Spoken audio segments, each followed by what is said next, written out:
Buonasera a tutti, oggi vi porterò in un viaggio tra storia e finzione, dalle donne fantasma ai desaparecidos in Argentina.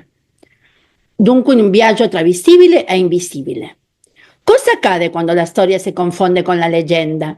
Le storie hanno il potere di attraversare il tempo, trasformandosi e adattandosi, ma senza mai scomparire. Oggi vi porto in un viaggio che attraversa il confine tra realtà e finzione, tra la voce dei racconti popolari e il silenzio delle assenze. Scopriremo come antichi racconti si intrecciano con la memoria di un passato che ancora ci parla, dalle leggende dei donne fantasma ai desaparecidos nell'ultima dittatura militare argentina e di come la loro assenza sia diventata una denuncia. Le leggende hanno sempre raccontato l'identità dei popoli, ma cosa succede quando la leggenda diventa la chiave per ricordare chi è stato strappato via dalla storia? Dunque vedremo quando le leggende raccontano la memoria. È proprio da queste leggende che vorrei partire e il viaggio che faremo insieme riprende un itinerario ancorato nella storia argentina, in particolare nel periodo della dittatura militare. In quegli anni almeno 30.000 persone e giovani donne specialmente furono rapite, detenute in centri clandestini e in molti casi gettate vive nel Rio della Plata durante i tristemente noti voli della morte. Le autorità militari le definirono come desaparecidos, cioè scomparsi, perché come i fantasmi non erano né vivi né morti. Alcune di loro riuscirono a fuggire trovando rifugio, in molti casi in Italia, grazie al coraggio di persone come Enrico Calamai, il console italiano in Argentina negli anni 70, che aiutò decine di perseguitati a lasciare il paese. Queste storie che esploreremo oggi non solo sono racconti, ma anche messaggi di ammonizione e denuncia, perché ciò che è accaduto non venga dimenticato e, come ci ha avvertito Primo Levi, non possa mai più ripetersi. Dopo la fine dell'ultima dittatura militare argentina, le storie di fantasmi hanno iniziato a apparire nella raccolta di narrativa folclorica. Erano nuove leggende nate da un dolore ancora vivo, intrecciate con una delle pagine più oscure della storia del paese. Ma la memoria non si cancella e così, nei racconti popolari, queste giovani donne sono riapparse, sono diventate presenze nelle strade, nei luoghi in cui avevano vissuto, facendo emergere le loro voci attraverso i racconti e testimonianze. C'è un filo invisibile che collega le storie delle donne fantasma alla tragedia dei desaparecidos e questo filo è quello del viaggio. Un esempio di viaggio che attraversa questa narrazione è quello delle migrazioni italiane in Argentina. Storie di sradicamento e di identità sospese, di terre lasciate e mai dimenticate.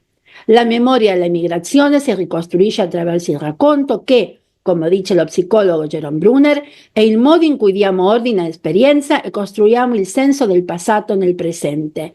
Per chi è stato costretto all'esilio, la narrazione diventa una mappa della memoria, un ponte tra ciò che è stato e ciò che resta. Questo legame tra memoria e identità ci porta a un concetto ancora più profondo: il viaggio come archetipo universale, come trasformazione. Carl Jung descrive gli archetipi come esperienze universali che l'umanità ha accumulato nei secoli, tra cui il viaggio mitico dell'eroe. Questo viaggio inizia con la separazione dal luogo d'origine e include prove che portano alla crescita. James Clifford, invece, parlando delle culture del viaggio, le collega al superamento di frontiere e alla trasformazione. I racconti, quindi, come il viaggio, ci conducono attraverso una frontiera che ci invita a esplorare mondi diversi, come nel caso dei racconti di fantasmi, dove la barriera tra i vivi e i morti si dissolve. L'emigrazione, l'esilio, il distacco sono forme di questo viaggio. Uno degli aspetti del viaggio è rappresentato da esperienze migratorie, un incontro tra culture che richiede di lasciare il proprio mondo per costruire uno nuovo. È una sfida che porta a ridefinire la propria identità, mettendo a confronto il passato con il presente. Il Cono Sud ha vissuto migrazioni profonde, dalla colonizzazione europea fino ai flussi causati da guerre e crisi economiche. Ancora oggi il tema della migrazione è spesso raccontato attraverso stereotipi che semplificano e distorcono la realtà. Ogni migrante affronta la prova dell'adattamento, che è quella di trovare il proprio posto in una nuova realtà senza perdere le proprie radici. Questo viaggio è anche una ricerca di significato che arricchisce sia chi parte sia chi accoglie, non soltanto chi parte. Questa è una cosa molto importante. In Argentina la migrazione è stata raccontata in modi contrastanti, da un lato come un'opportunità di crescita, dall'altro come una minaccia. Nonostante la sua vera identità sia meticcia, il paese è ancora percepito come un'eredità europea. Ma la migrazione è sempre stata e continua ad essere una forza che trasforma e arricchisce la società. E questo cambiamento si riflette anche nelle storie che raccontiamo. Le storie popolari di ogni cultura hanno temi e strutture ricorrenti, adattandosi nel tempo e nello spazio. Vi ricordate l'episodio di Cenerentola, quella che perde la scarpetta? Questo si ritrova in molte versioni diverse. E lo stesso accade con il tema del viaggio e dell'incontro con l'ignoto. Attraverso piccoli cambiamenti di dettagli, ogni narratore lega queste storie alla propria esperienza, creando nuovi percorsi per la memoria collettiva. E anche da mia esperienza personale ho un workshop di narrazione da raccontarvi. Questo workshop è stato organizzato da me insieme alla narratrice attrice Juana La Rosa presso l'Associazione Calabrese di Buenos Aires. Abbiamo cercato di esplorare la memoria migrante della comunità italiana in Argentina. Juana ha portato in scena il personaggio di Juana della Valigia, trasformando il racconto siciliano di Giuffà e la statua in una performance che ha riattivato i ricordi dei partecipanti. La valigia, simbolo del viaggio dei migranti italiani, conteneva oggetti legati alla cultura d'origine, un fazzoletto ricamato, un disco di musica lirica, un libro intitolato Dolce Paese. Attraverso il linguaggio e la narrazione, Juan ha ricostruito il paesaggio culturale italiano, rievocando il suo primo viaggio in Sicilia alla ricerca delle radici familiari. La storia di Giuffà, lo sciocco che scopre un tesoro nascosto, ha assunto un valore simbolico. Il tesoro è quello della memoria culturale trasmessa di generazione in generazione. Durante il workshop, Juan ha condiviso il suo ritorno a Sicilia con queste parole. Com'è che sono tornata se è la prima volta che vengo? Era un ritorno alla storia della sua famiglia e della sua identità. Attraverso il racconto e la condivisione abbiamo costruito un ponte della memoria tra Italia e Argentina, perché ogni viaggio, anche quello della migrazione, è fatto di storie che ci aiutano a ritrovare chi siamo. Un'altra esperienza che voglio condividere con voi risale allo stesso workshop dove ho lavorato con una storia che attraversa il tempo e lo spazio, quello della donna fantasma. Ho messo a confronto racconti orali argentini ed italiani, permettendo ai partecipanti di riconoscere elementi comuni e trasformarli attraverso i loro ricordi personali. Uno dei racconti condivisi è La ragazza di Copanello. Un giovane dà un passaggio a una ragazza misteriosa, loro passano la serata insieme, ma il giorno dopo lui scopre che lei è morta anni prima. Sul suo sepolcro trova l'impermeabile che le aveva prestato la sera prima, macchiato di caffè. Questa storia ha risvegliato la memoria di Bettina, una delle partecipanti, che ha rievocato la strada costiera tra Soverato e Copanello. Per lei quel paesaggio non era solo un luogo, ma un ponte tra passato e presente. Ha ricordato il viaggio con sua madre, da bambina, l'odore del tunnel segnato dalla guerra e il momento in cui ha lasciato l'Italia per venire in Argentina. Come Juana con la sua valigia, Bettina ha trasformato il racconto in un viaggio nella memoria.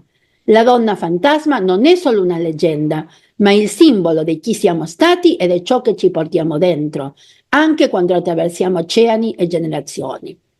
Infine, l'ultima storia che vi porto oggi è quella di Vera Yarach. Vera, madre di Plaza Di Maio, che dopo vi dirò cos'è, lasciò l'Italia nel 1939 per sfuggire alle leggi razziali fasciste. Pensava di aver trovato la salvezza in Argentina, ma decenni dopo sua figlia Franca, appena diciottenne, fu sequestrata dalla dittatura, torturata e uccisa, diventando una delle migliaia dei desaparecidos. Nel 2002, durante un evento che ho coordinato a Buenos Aires, Vera ha condiviso la sua testimonianza, anche in diverse volte ha condiviso le testimonianze, ma ci centriamo in questa qua. Ha tracciato in quel momento un filo rosso tra la persecuzione fascista che la costrinse a fuggire e la scomparsa di Franca, immaginandola nei suoi ultimi momenti aggrappata ai ricordi più belli, le montagne, le canzoni italiane. Un viaggio, il loro, segnato da fughe e separazione. La memoria di Vera si intreccia tra due viaggi, anzi tre, quello forzato dalla guerra e quello imposto dalla violenza di Stato. Nelle sue parole si percepisce il dolore di una storia che sembra ripetersi. Dico tre perché Vera ha anche collegato in delle altre opportunità questi viaggi con il viaggio di deportazione del suo nonno Ettore Camerino dal binario 21 alla stazione di treno di Milano verso Auschwitz. Dunque ha detto: abbiamo cercato di fuggire alle leggi razziali e mia figlia ha trovato la morte in uno di quei voli della morte. Ma Franca non è solo un nome della memoria della madre. Il centro di detenzione dove fu portata, l'ESMA, scuola di meccanica all'Armata, oggi luogo di memoria, è ancora attraversato da presenze. Testimonianze parlano di una donna vestita di bianco con macchie di sangue che appare nei corridoi e attraverso i muri. Una figura che spaventa ma anche denuncia. L'antropologa Maria Natelio Weiss ha raccolto racconti di questi fantasmi femminili nei luoghi di sterminio, interpellandoli come voci che rifiutano l'oblio. Sono simboli di ferite mai immaginate, della violenza sulle donne, dell'ingiustizia che ancora interroga la società. Come nel folklore, dove le apparizioni femminili abitano il confine tra realtà e leggenda, così anche qui i fantasmi danno voce all'indecibile. Il viaggio diventa allora una ricerca di senso, un ponte tra le generazioni, tra chi è partito e chi è rimasto, tra chi è scomparso e chi si rifiuta di dimenticare. Andiamo dunque alla conclusione di questo viaggio della memoria. Tutte le storie che vi ho raccontato hanno qualcosa in comune: il viaggio di chi migra, il viaggio di chi cerca risposte, il viaggio di chi non vuole dimenticare. Ognuno di noi in qualche modo è un viaggio fisico come quello degli immigrati italiani in Argentina, un viaggio interiore come quello delle generazioni successive che cercano di ricostruire la memoria dei loro antenati. Il viaggio nella sua essenza è sempre un atto di trasformazione. Ci porta lontano, ci costringe a confrontarci con la perdita, ma può anche essere una matrice di speranza e rinascita. Attraverso le voci di Vera, Juana e Bettina abbiamo visto come il paesaggio della memoria si costruisca con l'immagine, suoni e storie, dove il verde dell'infanzia può scontrarsi con l'orrore della guerra e la bellezza del passato può diventare il simbolo di una speranza spezzata. Eppure, queste testimonianze ci mostrano anche la forza della narrazione. I racconti dei migranti, dei loro figli e persino delle ombre che ancora abitano i luoghi di memoria sono un modo per dare voce a chi non ce l'ha più, per trasformare il dolore in consapevolezza. Ma proprio in queste narrazioni possiamo trovare una chiave per affrontare una delle più grandi sfide della nostra epoca, quella di costruire un'identità che non cancelli le differenze, ma le accolga, perché in fondo il viaggio è sempre un incontro con l'altro. E imparare a riconoscere negli altri, diversi eppure tanto simili a noi, una parte della nostra storia, è forse il primo passo per non sentirsi mai veramente sradicati. Voglio ringraziarvi di cuore per l'ascolto, felicitare gli organizzatori e le organizzatrici e fare vedere questi orecchini che sono il simbolo delle madri di Piazza Di Maio, una di quelle Vera, che quando c'era il regime militare si radunavano nella nostra piazza principale, la Piazza Di Maio, per chiedere giustizia per i loro figli scomparsi che avevano un fazzoletto bianco sulla testa con il nome del figlio o della figlia scritto su questo fazzoletto. che simbolizzava il primo pannolino con il quale loro avevano fasciato i loro bimbi scomparsi o dopo scomparsi da bambini.